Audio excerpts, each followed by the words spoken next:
My name is Mercedes Turner, and at 72 I never imagined I would have to rebuild my life from scratch.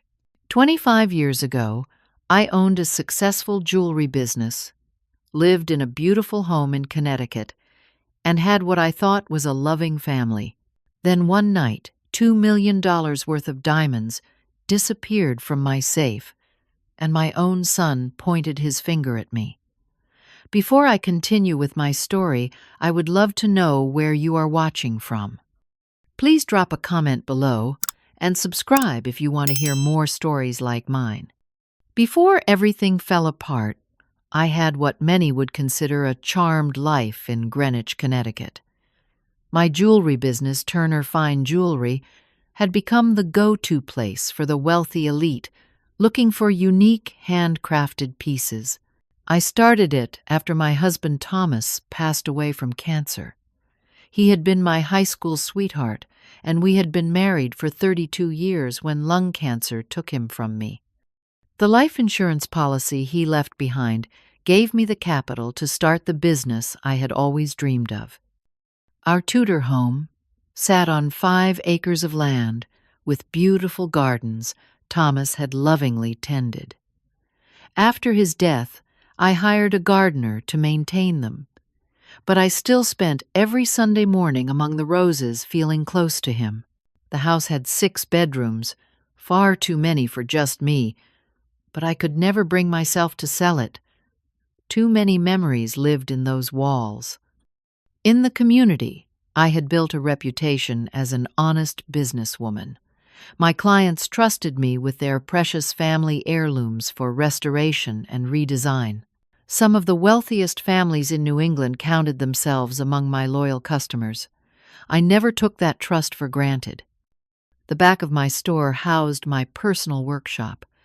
This was my sanctuary, where I could lose myself for hours designing and creating. The smell of metal, the precision tools, the concentration required to set tiny stones perfectly. This was what gave me purpose after Thomas died. My only child, Jeffrey, was 32 when everything happened. Our relationship had grown complicated over the years. As a teenager, he had been bright but rebellious. Thomas and I sent him to the best private schools, hoping to give him every advantage. He was smart enough to get into Princeton, but dropped out in his sophomore year, claiming it was too restrictive for his entrepreneurial spirit. What followed was a pattern that would repeat for years.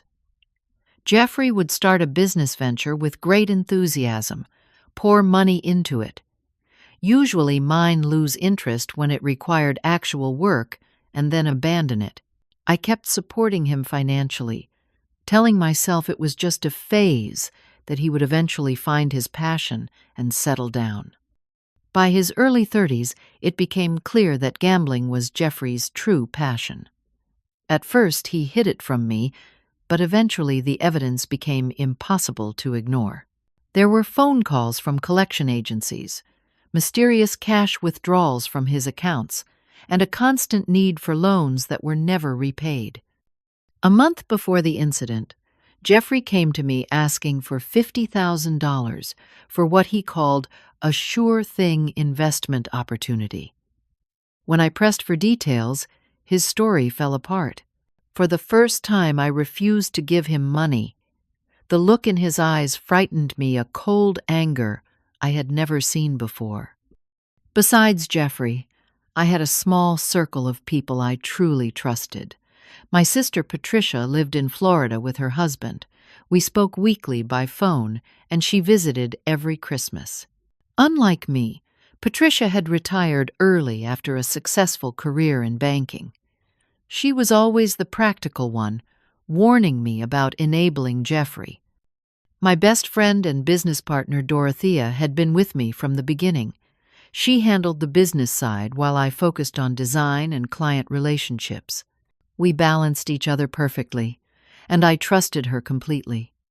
Samantha had started as a sales associate and worked her way up to store manager over 5 years. She was intelligent, loyal, and the customers adored her. She was like the daughter I never had. The jewelry business had grown beyond my wildest dreams in the past 5 years. We had expanded to a second location in Boston the previous year, and I was considering offers to create exclusive collections for major retailers. My plan was to retire in 5 years, with Samantha taking over operations while I continued to design from home. Then came the commission that would change everything. Dmitry Volkov, a Russian businessman with homes in New York and Moscow, requested a custom diamond necklace for his wife's 50th birthday. The budget was $2 million, making it the largest single commission in my career. The design called for a cascade of perfectly matched diamonds in a complex setting that would require months of meticulous work. I ordered the diamonds from trusted suppliers in Antwerp and New York. When they arrived, I personally inspected each one, selecting only those that met my exacting standards. The center stone alone was worth $800,000, a flawless 10-carat oval diamond with exceptional fire. Security was a major concern. I upgraded the store alarm system and installed a new high-security safe in my private workshop. Only Dorothea and I knew the combination, or so I thought. What struck me as odd was Jeffrey's sudden interest in this particular project. He had never cared about my work before, but now he was constantly asking about the Volkov commission. I attributed it to the impressive price tag and thought perhaps he was finally taking an interest in the family business. I was so wrong. Looking back, the warning signs were there, but I was blind to them. About 3 months before the theft, I visited Jeffrey at his apartment to drop off some mail that had come to my house. He had always been disorganized, but what I found shocked me. Stacks of unpaid bills covered his kitchen counter, many stamped with final notices. His normally immaculate living room, the one thing he was particular about, was cluttered with takeout containers and empty liquor bottles. While I was there, his phone rang. He answered it in the other room, but I could hear his voice rising in panic. When he returned, his face was pale. I asked who had called, and he dismissed it as a telemarketer. Later, as I was leaving, I overheard him on the phone again, pleading with someone named Tony for more time, promising he would get the money soon. The next day, Jeffrey showed up at my house unannounced. He looked terrible, unshaven, dark circles under his eyes. He asked for $50,000, claiming it was for a new business venture in cryptocurrency. When I pressed for details, his story fell apart quickly. I refused, telling him I was done enabling his irresponsible behavior. That was when he said something that should have alarmed me more than it did. As he was leaving, he muttered, "I know about the diamonds for the Russian. You could help me if you wanted to." I dismissed it as a petulant response, never imagining he was telegraphing his intentions. In the weeks that followed, Jeffrey started showing an unusual interest in the store operations. He would drop by unannounced, something he rarely did before. He asked casual but specific questions about our security systems when shipments arrived and who had access to various areas of the store. One evening, he offered to help close the shop when Samantha called in sick. I was touched by what I thought was newfound responsibility. While I was busy with a late customer, I noticed him studying the keypad to the alarm system. When I asked what he was doing, he said he was just wondering how old the system was and if it needed upgrading. Jeffrey also befriended our night security guard, Bill. They would chat for hours, and Jeffrey often brought him coffee and donuts during his shift. Bill was a retired police officer who worked security to supplement his pension. He was a kind man who had worked for us for years, and I was pleased to see Jeffrey making what I thought was a positive connection. My concern grew enough that I confided in Dorothea during our weekly planning meeting. She had always been skeptical of Jeffrey, seeing through his charm to the manipulation beneath. "What does he need the money for this time?" she asked when I told her about his unusual behavior and financial request. "I don't know for sure, but I suspect gambling debts," I admitted. "The way he looked when I refused him, it was desperate, almost dangerous." "Maybe you should change the safe combination," Dorothea suggested, "and limit his access to the store for a while." I bristled at the suggestion. "Hez my son Dorothea. I can't shut him out completely." "Just because he's your son doesn't mean you have to trust him with everything," she countered. "You know his history." I promised to think about it, and even went so far as to schedule an appointment with a family therapist, hoping Jeffrey would agree to join me. He canceled at the last minute, claiming a business meeting.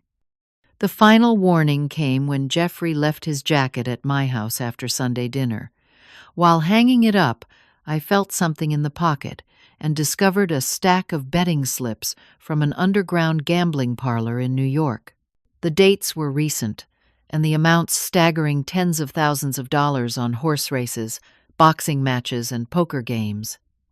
I put them back sick to my stomach, but still unwilling to confront the truth about my son. The night before the theft, Jeffrey invited me to dinner at Le Bernardin, an expensive restaurant in New York City. This was unusual, typically. I was the one who paid for meals out. He was attentive and charming throughout dinner, asking about my day, and seeming genuinely interested in the business.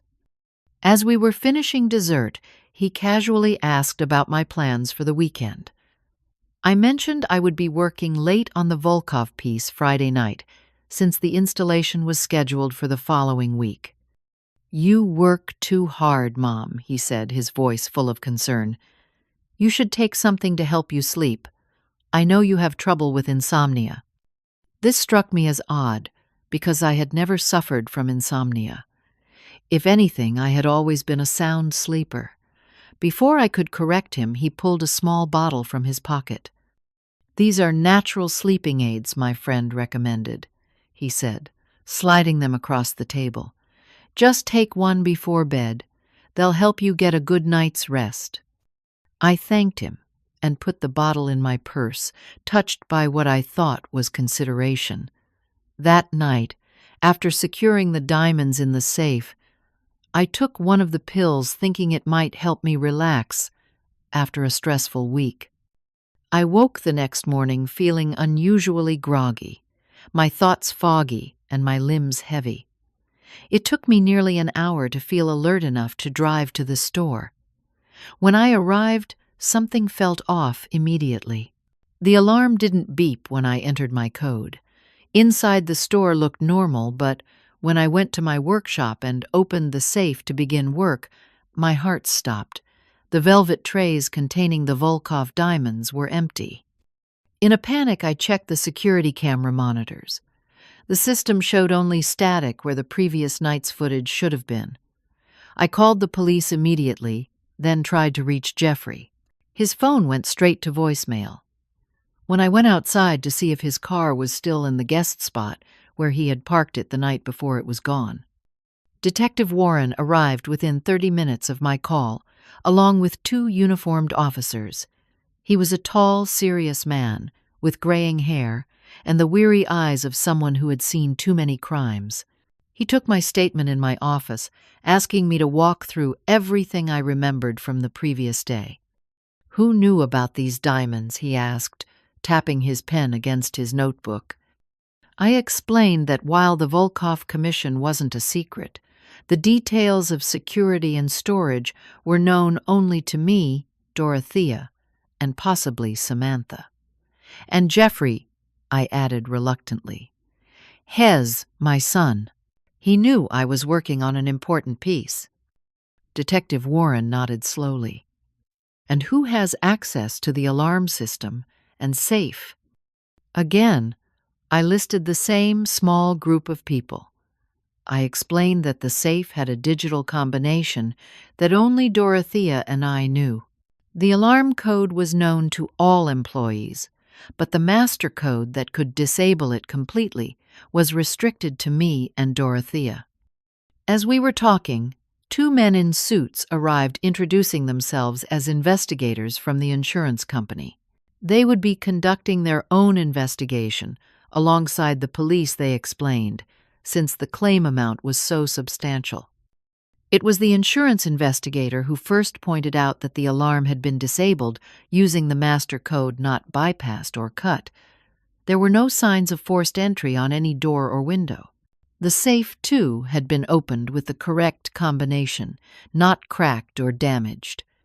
About an hour into the investigation, Jeffrey arrived, his face a perfect mask of shock and concern. "Mom, I just got your messages." "What happened?"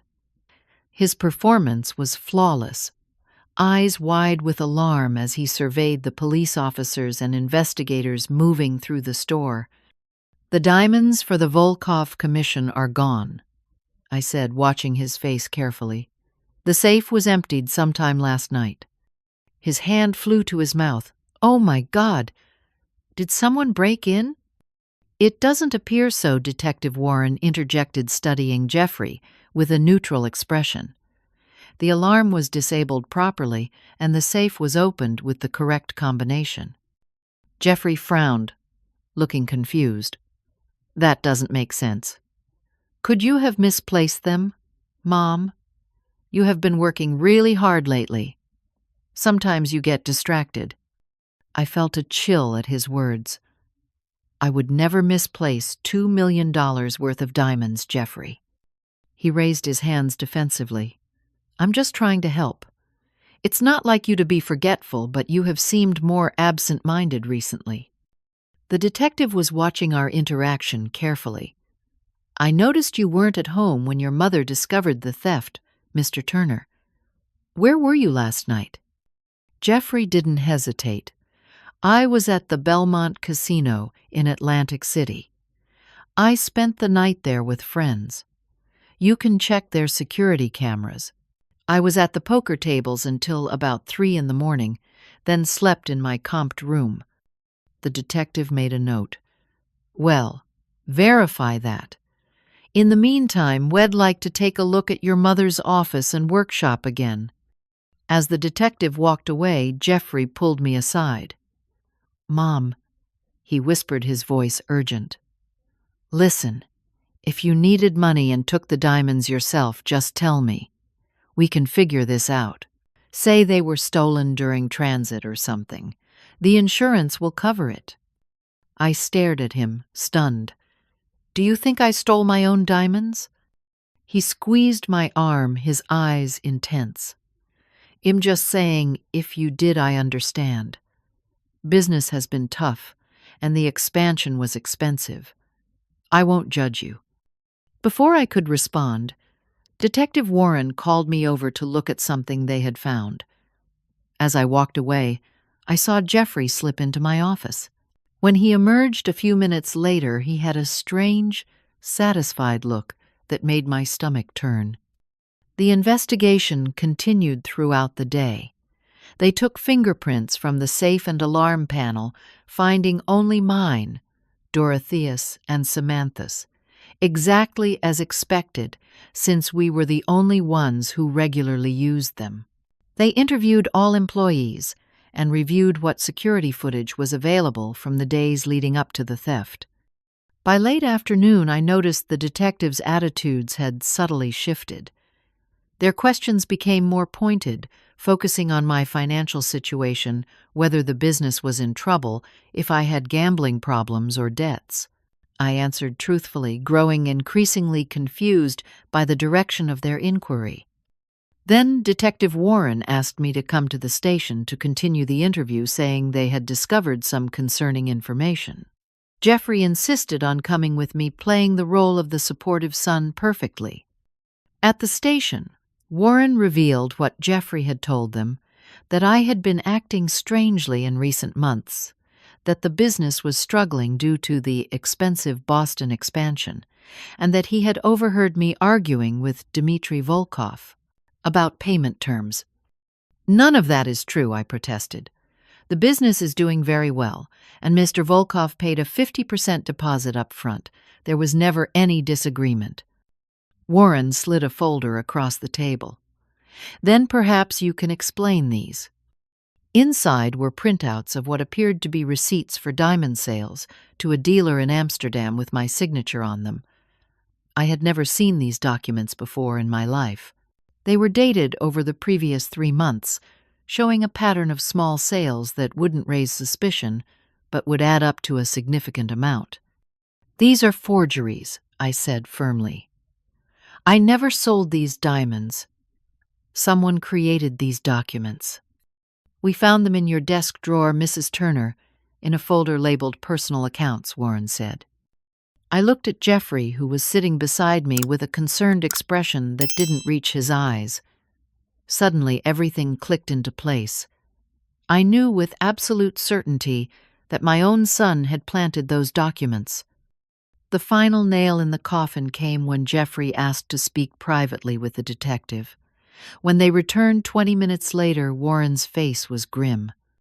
"Mrs. Turner, your son, has provided a statement indicating that you confided in him about financial difficulties and discussed a plan to claim insurance on the diamonds while selling them privately," Warren said.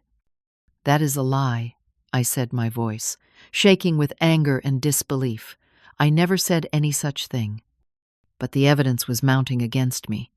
The toxicology report from my blood sample showed residue of a powerful sedative from the sleeping pills Jeffrey had given me. The security footage was missing.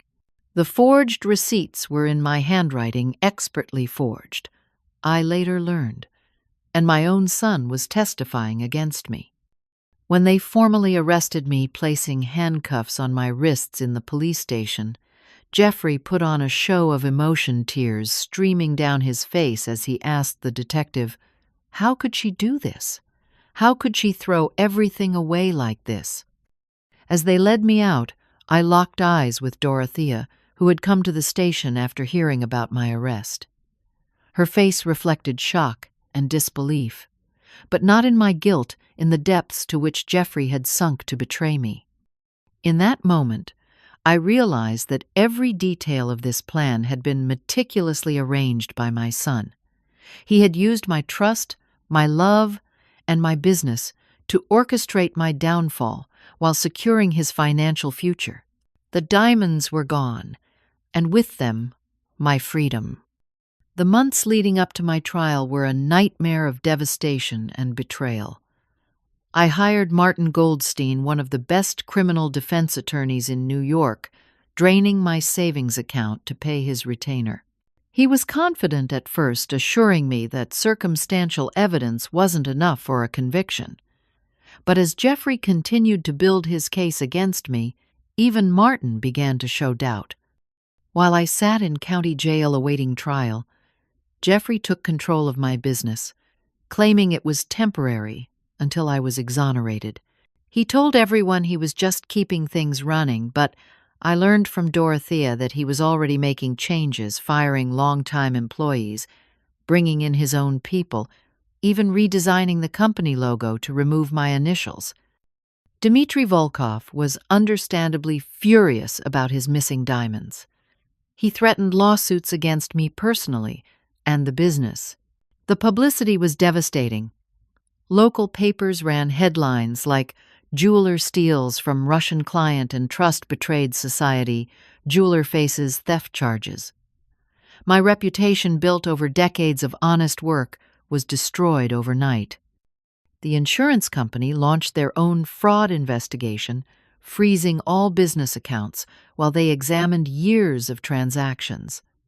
This effectively cut off my access to funds I desperately needed for my defense. By the time the trial began 6 months later, I was already defeated in many ways. My health had suffered from the stress and poor conditions in jail. My hair had gone completely gray. The woman who walked into that courtroom bore little resemblance to the confident business owner I had been. The prosecution's case, while circumstantial, was compelling. They painted a picture of a businesswoman who had expanded too quickly, taken on more debt, than she could handle and saw an opportunity in the Volkov Commission. The forged receipts suggested I had been selling off diamonds, gradually replacing them with cubic zirconia in settings where clients wouldn't notice immediately. The missing security footage was attributed to me disabling it myself. But the most damaging testimony came from my own son. Jeffrey took the stand on the third day dressed impeccably in a conservative suit, his expression somber as he faced the jury. "When did you first become concerned about your mother's behavior?" the prosecutor asked. Jeffrey sighed heavily, the picture of a son burdened with a terrible truth. "About 8 months ago, she became secretive about the business finances. When I would ask how things were going, she would change the subject or get defensive." "Did she ever discuss financial problems with you?" He nodded slowly. "After the Boston store opened, she admitted the expansion had cost more than projected. She was worried about making payroll. I offered to loan her money, but she refused." Each word was a carefully crafted lie, but delivered with such sincerity that I could see the jury believing him. I watched their faces as he spoke, saw their expressions shift from neutral to sympathetic, not to me, but to this dutiful son, forced to testify against his criminal mother. The most devastating moment came when Jeffrey described a fictional conversation in which I allegedly outlined my plan to claim insurance fraud. "She said the Volkov Commission was her ticket out," he testified, his voice breaking. "That no one would suspect her of stealing from such a high-profile client, that the insurance payout would solve all her problems. I told her it was wrong that she would get caught. She said she had it all figured out." I gripped the table so hard my knuckles turned white, fighting the urge to scream out that he was lying. My attorney placed a warning hand on my arm, reminding me to maintain my composure. But it wasn't just Jeffrey. The prosecution had found other witnesses willing to testify against me, former employees, with grudges, a supplier I had stopped working with due to quality issues, even a social acquaintance who claimed I had confided in her about money troubles. I later learned that Jeffrey had paid some of these people for their testimony. My defense was weak in comparison. My attorney presented evidence of the business financial health, showing that we were actually profitable and growing. He highlighted my spotless record and reputation for honesty. He questioned why I would risk everything for an insurance payout when my business was worth far more in the long run. I took the stand in my own defense, testifying about Jeffrey's gambling addiction, his constant need for money, his unusual interest in the Volkov Commission. I told the court about the sleeping pills he had given me, the threatening phone call I had overheard, the betting slips I had found. But without hard evidence to support my claims, it sounded like I was desperately trying to shift blame to my innocent son. The prosecution painted my testimony as the desperate lies of a guilty woman trying to save herself by accusing her own child. The jury deliberated for just 4 hours before returning their verdict guilty on all counts, grand theft insurance fraud, and filing a false police report. The judge, a stern woman in her 60s, looked down at me from the bench with cold disappointment as she delivered my sentence. "Mrs. Turner, you abused the trust of your clients and the community. You had every advantage: a successful business, a good reputation, financial stability, and you threw it all away out of greed. I see no evidence of remorse or acceptance of responsibility. Therefore, I am sentencing you to 25 years in state prison without the possibility of early parole." The courtroom spun around me as the reality of the sentence sank in. 25 years. I would be 70 when I got out if I survived that long. As the bailiffs led me away, I passed Jeffrey in the gallery. He was dabbing at his eyes with a handkerchief, playing the part of the heartbroken son. Our eyes met briefly, and in that moment I saw what no one else could, a flash of triumph quickly hidden behind a mask of sorrow. "I know what you did," I said quietly as I passed him, "and someday everyone else will too." His expression never faltered, but I saw fear flicker in his eyes. It was the only consolation I had as I was led away to begin my quarter-century of imprisonment for a crime I didn't commit. Millbrook Women's Correctional Facility became my home for the next 25 years. The processing was dehumanizing. Strip searches, medical examinations, psychological evaluations, all conducted with clinical detachment. They took my jewelry, my designer clothing, my dignity. They gave me a number 4, 2, 8, 7, 9, and a uniform. My identity as Mercedes Turner, respected businesswoman, was erased. I was now just another inmate. My cellmate Ruth was serving 12 years for embezzlement.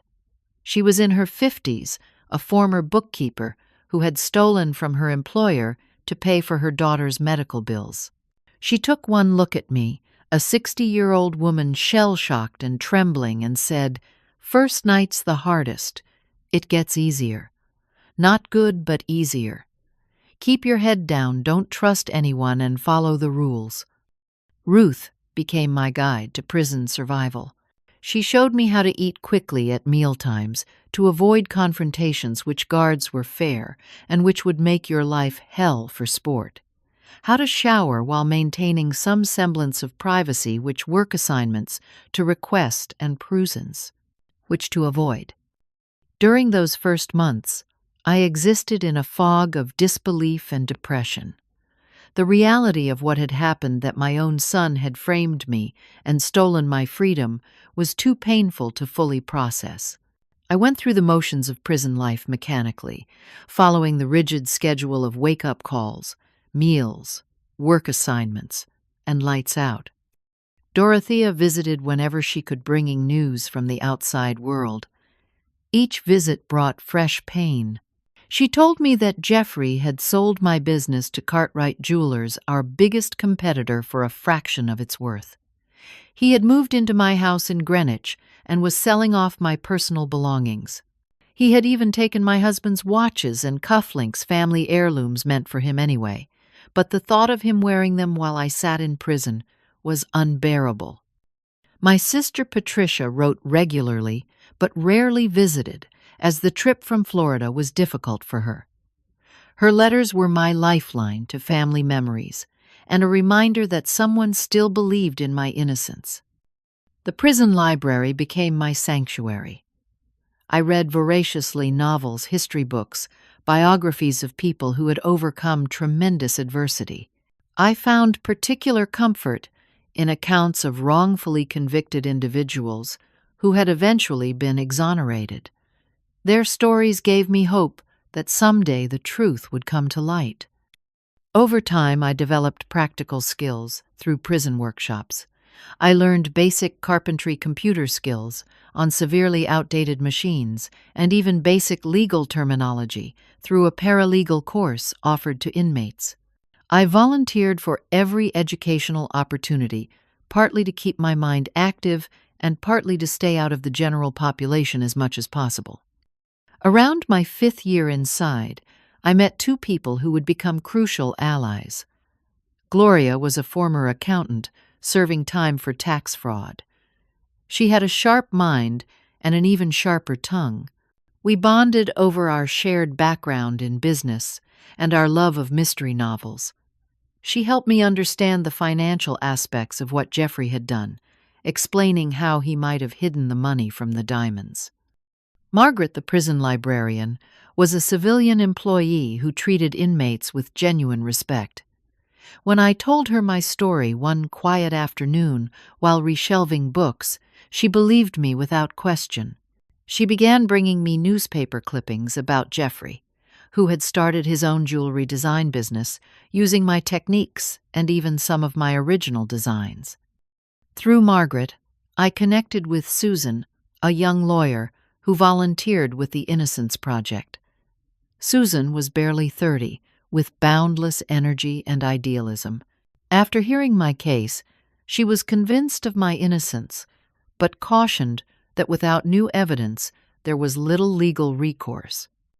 "But I haven't given up," she assured me. "Sometimes new evidence emerges years later. People have changes of heart. Technology improves. We just need to be patient and vigilant." In my 7th year, I experienced a health crisis that became a turning point. I collapsed in the yard with severe chest pains and spent 2 weeks in the prison infirmary. The doctor told me it was stress and poor diet, not a heart attack, as initially feared, but the experience was a wake-up call. I realized that if I wanted to survive to see my name cleared, I needed to take care of my body as well as my mind. I began exercising daily in the prison yard, walking laps, then jogging, then adding basic strength exercises. I traded desserts for extra vegetables in the cafeteria. I practiced meditation techniques learned from a book in the library. Gradually, I transformed physically and mentally, becoming stronger than I had been in years. Guard Thompson noticed the change in me. Unlike some of the other corrections officers who saw inmates as less than human, Thompson treated us with basic dignity. He commented on my improved health one day during roll call. "Turner, you're looking better. Keeping busy is the key to doing time. Idle hands and all that." "I think I needed to stop feeling sorry for myself," I replied. "I can't control being here, but I can control how I live while I'm here." He nodded approvingly. "That's the attitude that gets people through." With his encouragement, I proposed teaching a jewelry-making class to other inmates using safe materials, beads, wire string. The administration approved it, and I found myself with a small group of women eager to learn a marketable skill. Teaching brought back a sense of purpose I had lost. I also started an informal business class, sharing my knowledge of entrepreneurship with women who would eventually be released. We discussed basic concepts like budgeting, marketing, and customer service. Many of these women had never had legitimate employment opportunities, and the idea that they could create their own was revolutionary to them. Throughout these years, I caught occasional glimpses of Jeffrey's life through magazine clippings Dorothea or Margaret would bring me. He had reinvented himself as an innovative jewelry designer, giving interviews about how he had rebuilt from the tragedy of his mother's betrayal. The photos showed him at gallery openings, charity galas, sailing on yachts, living a life of luxury funded by my stolen diamonds and business. In my 12th year, he married Barbara Whitmore, the daughter of a wealthy real estate developer. Their wedding was featured in Town and Country magazine, with Jeffrey quoted as saying he was finally finding happiness after years of dealing with family tragedy. The photos showed him beaming beside his bride, wearing cufflinks that had belonged to my husband, his father. These glimpses into his life were painful, but something shifted in me around my 15th year of incarceration. My anger, which had been a burning coal in my chest for so long, transformed into something colder and more focused determination. I would live to see justice done. I would reclaim my name and my freedom. I began to meticulously document everything I could remember about the days leading up to the theft, creating a detailed timeline that I hoped might reveal something I had missed. Then came the breakthrough no one expected. Bill, our former security guard, died of liver failure related to alcoholism. He had apparently been drinking heavily for years, consumed by guilt. After his death, his sister found a sealed letter among his possessions, addressed to the district attorney's office. She dutifully mailed it. The letter contained Bill's confession that Jeffrey had paid him $10,000 to disable the security cameras on the night of the theft. He admitted to drinking heavily that night to dull his conscience and claimed he never imagined I would be blamed and convicted. He had assumed it would be treated as a mysterious theft with no suspects. By the time he realized what had happened to me, he was too afraid of being implicated to come forward. Susan brought me this news during a visit, her eyes bright with excitement. "This is it, Mercedes. This is the break we've been waiting for. With this new evidence, we can petition for a review of your case." For the first time in 15 years, I allowed myself to feel real hope. "Is it enough?" I asked. "One letter from a dead man." "It's a start," she said firmly. "And now that we have this, we can dig deeper. We can reinvestigate everything with this new perspective. We have a chance now." That night, lying on my narrow prison bed, I made a silent promise to myself. I would be patient, I would be strategic, and I would never stop fighting until I was free, and Jeffrey faced the consequences of what he had done to me. Susan filed the first appeal based on Bill's posthumous letter in my 16th year of imprisonment. As expected, it was rejected. The court ruled that the letter alone, without corroborating evidence, was insufficient to warrant a new trial. It was a crushing disappointment, but Susan refused to give up. "It's just the first attempt," she told me during her next visit. "We knew it was a long shot. But now we have a direction. We need to build on this, find supporting evidence, create a complete picture of what really happened." We developed a strategy. Susan would handle the legal filings and investigation from outside, while I worked from within, reconstructing every detail I could remember about the case. I created detailed diagrams of the store layout lists of everyone who had access timelines of Jeffrey's behavior in the months leading up to the theft. I wrote down conversations verbatim, as best I could recall them, noting subtleties I had missed at the time, his choice of words, his body language, the convenient timing of his suggestions.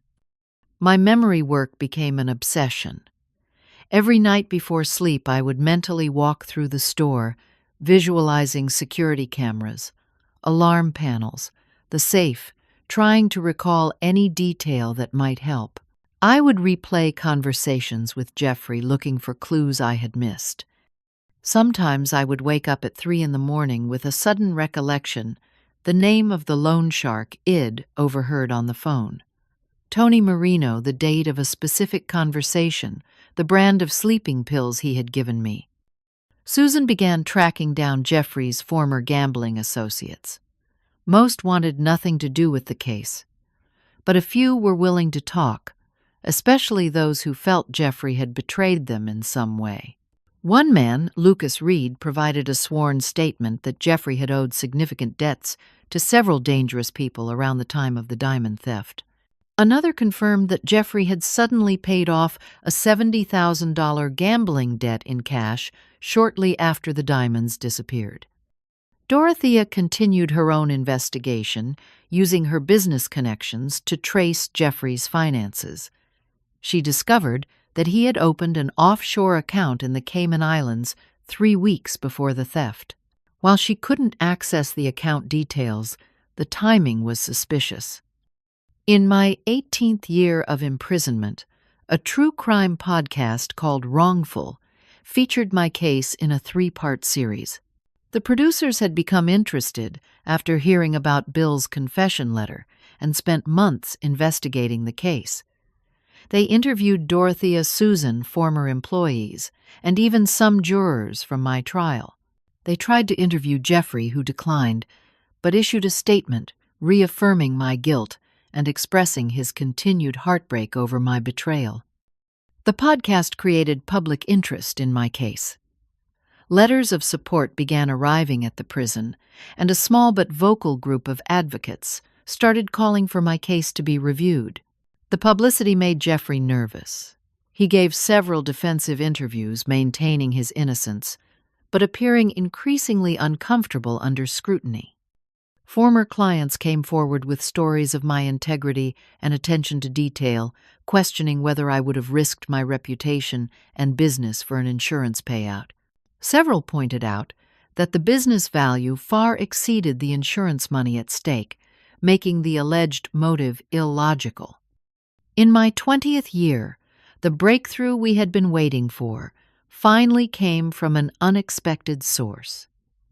Jeffrey's wife, Barbara, filed for divorce, citing emotional abuse and irreconcilable differences.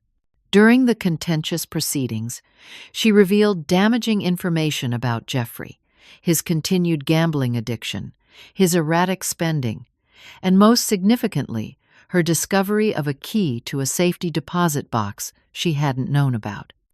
Barbara's attorney, suspecting financial impropriety relevant to the divorce settlement, obtained a court order to open the safety deposit box.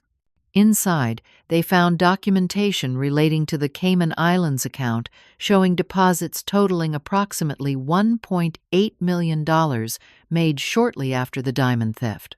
There were also photographs of diamond jewelry that matched the description of pieces that would have been made from the stolen Volkov diamonds. Barbara, perhaps motivated by vengeance against her soon-to-be ex-husband, reached out to Susan through her attorney. She provided copies of the documentation and a statement detailing suspicious behavior she had observed during their marriage late-night phone calls with someone he referred to only as the Belgian, a hidden safe in their home office that she was forbidden to access his extreme reaction when she once asked about my case after watching a documentary about wrongful convictions. Armed with this new evidence, Susan filed another appeal. This time the court agreed to review the case. The review process was agonizingly slow, but for the first time in decades, there was real movement toward justice.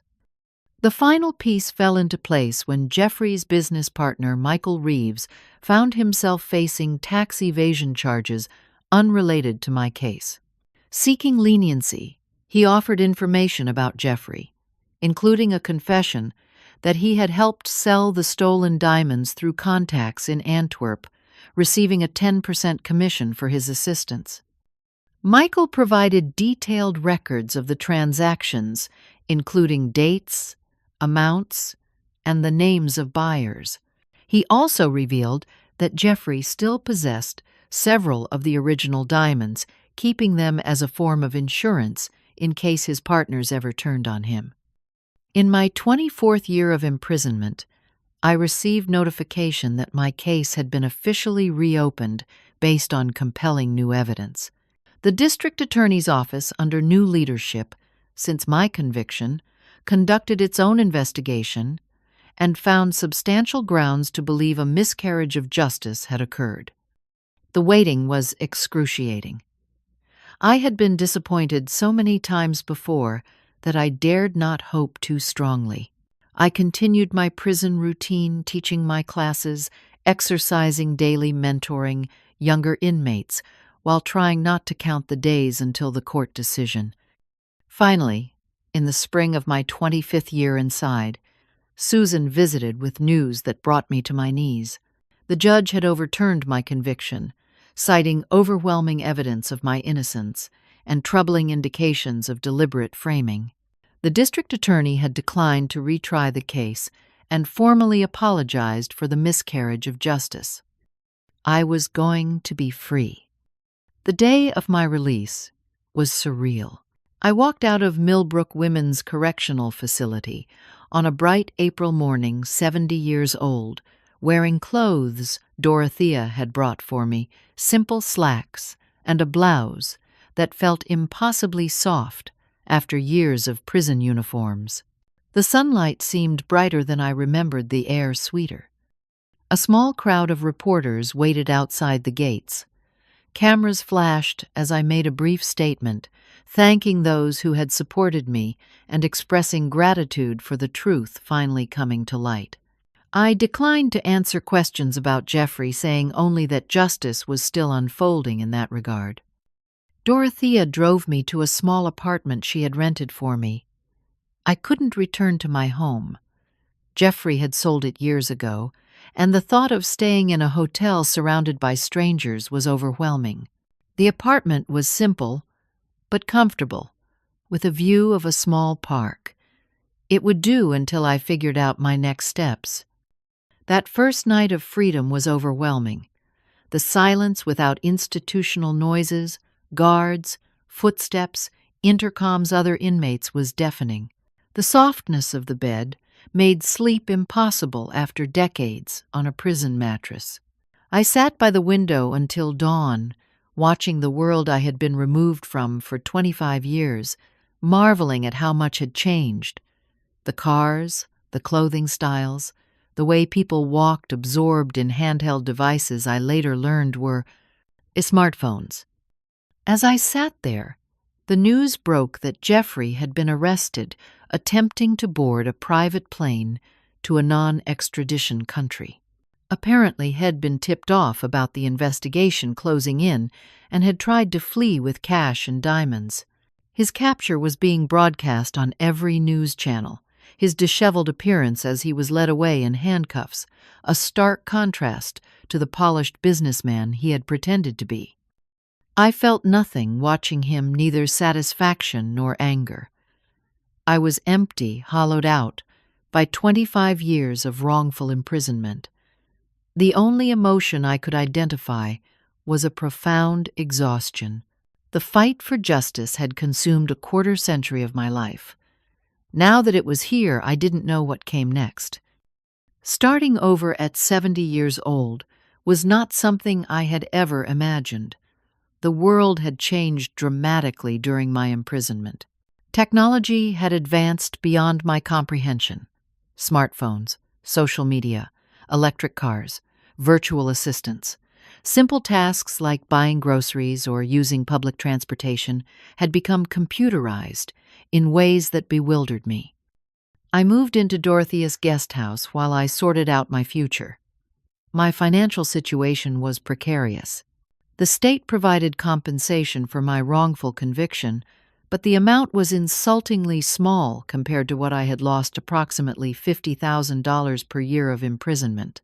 After legal fees and taxes, it barely covered basic living expenses. My first weeks of freedom were filled with practical challenges. I had no credit history, no recent employment, no retirement savings beyond what the state provided. I had to relearn how to use everyday technology, self-checkout machines, ATMs, online banking. Dorothea patiently guided me through these new systems, but I often felt like a visitor from another time. The simplest pleasures became profound joys: cooking a meal in a real kitchen, taking walks without guards, watching sleeping in darkness, without institutional lights having privacy. I would sometimes stand in the garden for hours, just breathing fresh air and listening to birds, overwhelmed by the beauty of these small freedoms. I began the long process of reclaiming my identity. The legal battle to restore my business reputation was complex and frustrating. While my conviction had been overturned, erasing 25 years of public perception was not so simple. Many still associated my name with the scandal, either unaware of my exoneration or skeptical despite the evidence. Media interest in my story provided a platform to tell my truth. I gave careful interviews to selected journalists, appeared on television programs about wrongful convictions, and eventually consulted on a documentary about my case. Each appearance was exhausting but necessary to rebuild my public identity. Through these media opportunities, I connected with other wrongfully convicted women. Their stories resonated deeply with mine. The shock of betrayal, the helplessness within the legal system, the years of life stolen. We formed a support network sharing resources and advocacy strategies. This community became an unexpected source of healing. While legal battles continued, I began small-scale jewelry design from Dorothea's guest house. I couldn't afford the high-end materials I once worked with, but I found joy in creating simple pieces using silver and semi-precious stones. A local boutique owner moved by my story offered to sell my creations on consignment. It wasn't the thriving business I once had, but it reconnected me with my craft and provided a modest income supplement. The emotional healing was far more challenging than the practical rebuilding. I started therapy with Dr. Eleanor Winters, a psychologist specializing in trauma and imprisonment. Our weekly sessions helped me process the grief for lost decades, the betrayal by my son, and the ongoing anger at a justice system that had failed me so completely. I joined a support group for mothers with estranged children. While my situation was unique, the pain of maternal betrayal was common ground. In these meetings, I found permission to mourn the son. I thought I had to acknowledge that I would never have the relationship I had once hoped for. My sister Patricia, now in her late 70s, came to stay for a month. Our reunion was bittersweet joy at being together again, mixed with sadness for the years we had lost. She had aged significantly, her once dark hair now, white, her movements slower. We spent hours looking through old family photos, reconnecting with our shared history, and gradually rebuilding our relationship. Through church and volunteer work, I slowly developed new friendships. Trust did not come easily after all I had endured, but I forced myself to remain open to connection. A weekly quilting group at the Senior Center became a safe space where I could engage socially without the pressure of explaining my past. In my second year of freedom, I met Harold Jenkins at a fundraiser for the Innocence Project. He was a retired English professor whose wife had died 5 years earlier. At 75, he had gentle eyes, a quick mind, and no expectation that I should be anyone other than who I was in that moment. Our friendship developed slowly over coffee meetings and walks in the park. He lent me books and patiently explained technological concepts I struggled with. He never pressed for details about my imprisonment, but listened attentively when I chose to share. His presence in my life brought a lightness I hadn't felt in decades. As our relationship deepened into romance, I experienced another kind of healing. Harold understood that I carried deep wounds, that there were nights when memories would wake me screaming, days when I couldn't bear to be touched. His patience and unwavering acceptance created space for me to rediscover intimacy on my own terms. Meanwhile, Jeffrey's legal proceedings continued. He maintained his innocence despite the overwhelming evidence against him, changing his story multiple times and attempting to implicate others.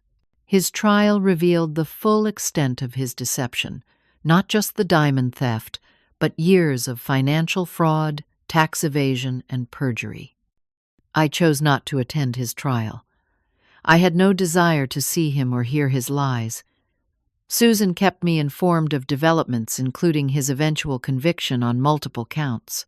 The judge sentenced him to 30 years, 5 more than I had served, noting the particularly heinous nature of framing his own mother. After his conviction, Jeffrey sent me a letter from prison asking to see me. For weeks I left it unanswered, unsure if I could face him or what purpose it would serve. Eventually, after much reflection and discussion with Dr. Winters, I decided to go. Not for him, but for myself, for the closure I needed to fully move forward. The prison visiting room brought back painful memories, the stark furnishings, the watchful guards, the emotional weight of the space. Jeffrey looked diminished in his prison uniform, his once confident demeanor replaced by a haunted expression that aged him beyond his years. For the first few minutes, neither of us spoke. I studied the face of the man who had stolen 25 years of my life, searching for any trace of the son I had loved. He couldn't hold my gaze, his eyes darting around the room, to the floor, to his hands, anywhere but at me. "Why did you want to see me?" I finally asked. I wanted to say, "I'm sorry," he said, his voice barely audible. "I know it doesn't change anything, but I am." "Why did you do it?" The question I had carried for 25 years. He shook his head, tears spilling down his cheeks. "I was in so deep with the loan sharks. They were going to kill me. I thought I could take the diamonds, pay them off, and no one would know. But then the investigation started focusing on the inside job angle, and I panicked. I thought I'd go to prison for decades. I just pointed them in another direction. At first I told myself you'd get a light sentence, maybe probation, because of your age and clean record. Then it spiraled out of control. So you sacrificed me to save yourself." He nodded, unable to speak through his tears. I sat with that truth for a moment, letting it settle into my bones. "You took everything from me, Jeffrey. My freedom, my business, my home, my reputation. 25 years of my life that I can never get back." "I know," he whispered. "I thought about you every day. The guilt was eaten away by your luxury lifestyle I finished for him. The yachts, the mansions, the galleries, I saw the magazines, Jeffrey. You weren't exactly suffering with guilt." He had no answer for that.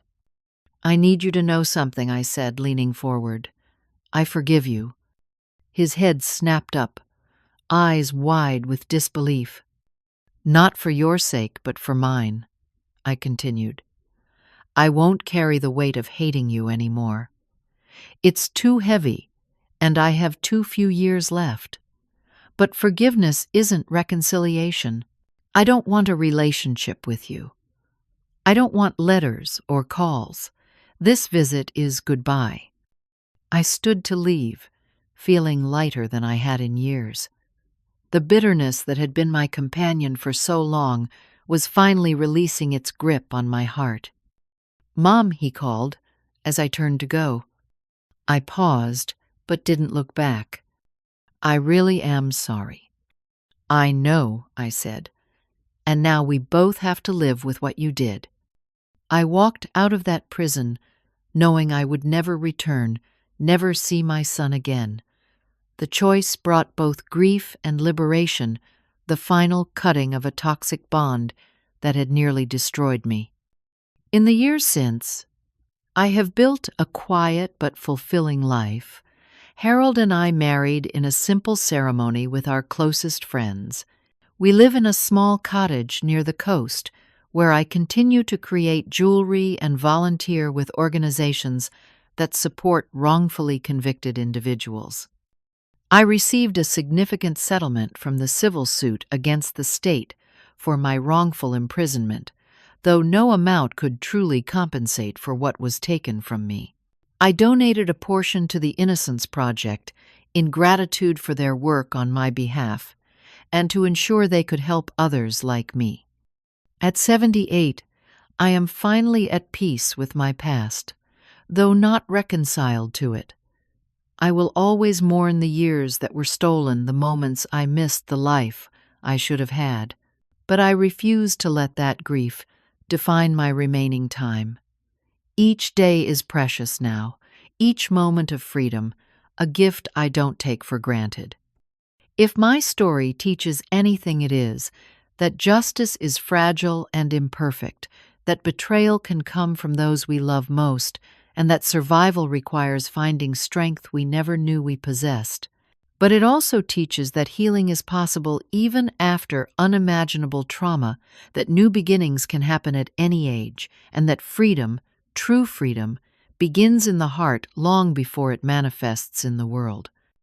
Have you ever experienced betrayal from someone close to you? How did you find the strength to move forward? I would love to hear your stories in the comments below. And if my journey has touched you in any way, please subscribe to hear more stories of resilience and redemption. Remember to like and share this video with someone who might need to hear that even after the darkest chapters, new beginnings are possible. Thank you for listening, and may you never take your freedom for granted.